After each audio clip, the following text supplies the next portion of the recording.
So hello friends, आज के इस नए वीडियो में स्वागत है आप सभी लोगों का। आशा करता हूँ आप स्वस्थ होंगे, अच्छे होंगे। आज डेट है 30 मई 2021 और ये इंग्लिश वोकैबुलरी वर्ड मीनिंग का वीडियो नंबर है 7। इस वीडियो से पहले के जितने भी वीडियोज़ हैं प्लेलिस्ट में आप जाकर देख सकते हैं और आप ज़रूर देखिए। चलिए इस वीडियो को अब शुरू करते हैं। पहला वर्ड है हमारा डिसीव। डिसीव का मतलब होता है धोखा देना। सेंटेंस, जैसा कि मैं हर वीडियो में कहता हूँ कि वर्ड का मीनिंग बताने के बाद मैं सेंटेंस एक एग्जाम्पल के तौर पे ज़रूर लेता हूँ ताकि आपको वर्ड का मीनिंग अच्छे से क्लियर हो सके। वीडियो देखने के बाद आप भी और मतलब एक वर्ड से और कितने सेंटेंस बन सकते हैं ट्राई करा करिए और ज़्यादा आपको मीनिंग जो है वो क्लियर होगा। यहाँ पे सेंटेंस है, you can't pass the exam without working, so don't deceive your self.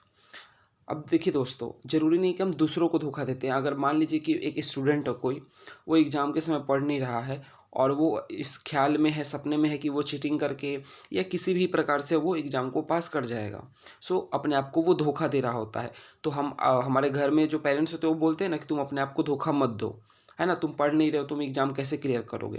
तो इस सेंटेंस में भी कुछ वैसा ही है ये sentence, you can't pass the exam, तुम एग्ज़ाम पास नहीं कर सकते हो विदाउट वर्किंग, यानी बिना मेहनत किए हुए। So don't deceive your self, यानी कि फिर तुम अपने आप को धोखा मत दो। अगला वर्ड है इंटेंशन। इंटेंशन का मतलब है इरादा या फिर नियत। और दोस्तों ये बहुत ही कॉमन वर्ड है, आप डेली मतलब हम यूज करते हैं इस वर्ड को। हम बोलते नहीं तुम्हारा इंटेंशन क्या है ना। किसी का बात कुछ सुनते हैं या किसी को कुछ करते हुए हमें थोड़ा सा वो डाउटफुल होता है तो हम बोलते हैं ना कि तुम्हारा इंटेंशन क्या है इसके पीछे, यानी कि हम पूछते हैं कि तुम्हारा इरादा क्या है, नियत क्या है। चलिए एक सेंटेंस ले लेते हैं वैसे हम। I am sorry I offended you, it was not my intention. क्या मतलब है इसका कि मुझे माफ़ कर दो, मैंने तुम्हें अपमानित किया बट मेरा ये इंटेंशन नहीं था। मतलब मैंने तुम्हें अपमानित कर दिया, इसके लिए मैं तुमसे माफ़ी चाहता हूँ, क्षमा चाहता हूँ, बट ये मेरा इरादा नहीं था। अगला वर्ड है डिस्प्यूट। डिस्प्यूट का मतलब होता है मतभेद या फिर विवाद या फिर झगड़ा। और दोस्तों ये आप बहुत बार सुनते होंगे कि लद्दाख में, है ना, Ladakh dispute, Galwan valley dispute India China के बीच में, कश्मीर डिस्प्यूट इंडिया पाकिस्तान के बीच में, वहाँ पे जेरूसलम का जो डिस्प्यूट है फ़िलिस्तीन और इजराइल के बीच में। तो ये जहाँ पे भी मतभेद, विवाद, झगड़ा का मतलब बात होता है तो उसका मतलब होता है डिस्प्यूट। इंग्लिश में हम कहते हैं डिस्प्यूट, हिंदी में उसका मतलब होता है मतभेद या फिर विवाद या फिर झगड़ा।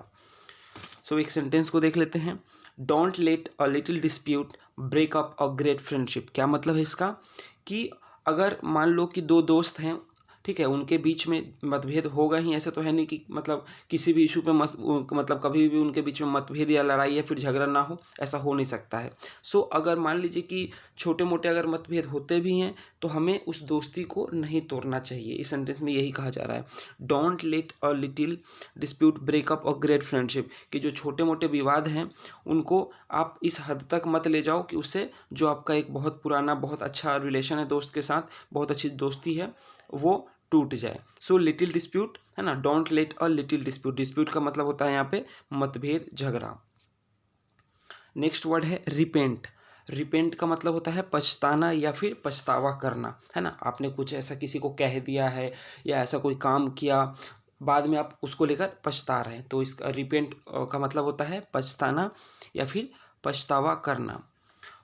You will soon repent what you did, यानी कि तुम मतलब बहुत जल्द ही पछताओगे जो तुमने किया है। कई बार हम कहते हैं ना किसी को कि स्टार्टिंग में हम किसी को कुछ करने को मना कर रहे होते हैं कि तुम ऐसा मत करो, लेकिन फिर भी वो कर देता है। तो हम जब वो कर देता है तो हम उसको बोलते हैं कि ठीक है, तुम बहुत जल्द ही पछताओगे जो तुमने किया है। तो इस सेंटेंस में भी वही कह रहा है, you will soon repent what you did, तुम बहुत जल्द ही पछताओगे, तुम्हें पछतावा होगा जो तुमने किया है। नेक्स्ट और लास्ट वर्ड है प्रोवोक। प्रोवोक का मतलब होता है भड़काना, उकसाना, उत्तेजित करना। दोस्तों ये वर्ड आप काफ़ी ज़्यादा मतलब सुनते होंगे जब किसी भी शहर में, देश में, किसी भी जगह पर मतलब दंगे होते हैं तो वहाँ पे क्या कहा जाता है कि उस दंगे को किसी ने भड़काया है, प्रोवोक किया है ना। दंगे तो हमेशा ही मतलब भड़काने के बाद ही होते हैं, तो आप उस वक्त इस वर्ड को ज़्यादा सुनेंगे। प्रोवोक का मतलब होता है भड़काना या फिर उकसाना या फिर उत्तेजित करना। She said it deliberately to provoke me, यानी कि उसने मुझसे जानबूझ के, डेलिबरेट का मतलब होता है जानबूझ के, सोच समझ के, है ना। सो इसका भी मतलब आप जान लीजिए। She said it deliberately to provoke me, उसने जानबूझकर मुझसे कहा मुझे उकसाने के लिए। कई बार क्या होता है ना कि जो हमारे आसपास के लोग होते हैं हमें कुछ ऐसा बात कहते हैं, हमें सुनाते हैं जिससे कि हम उत्तेजित हो जाएं, भड़क जाएं, है ना, उसकी बातों को सुनकर। कई बार लोग जानबूझ के भी करते हैं। ये लोगों का मतलब आप कह सकते हैं कि बहुत ही आपको हर जगह ऐसा नहीं है कि मतलब बड़े लोग ही करते हैं। आपको मतलब आपके फ्रेंड भी कभी कुछ ऐसा कर कहते होंगे जिससे आप भड़क जाते होंगे। तो यही यहाँ पे सेंटेंस में कहा जा रहा है कि she said it deliberately to provoke me, उसने मुझसे जानबूझ के कहा मुझे भड़काने के लिए। सो दोस्तों आज के इस वीडियो में बस इतना ही। फिर मिलता हूँ अगले वीडियो में कुछ नए वर्ड्स के साथ। तब तक के लिए दोस्तों बाय बाय।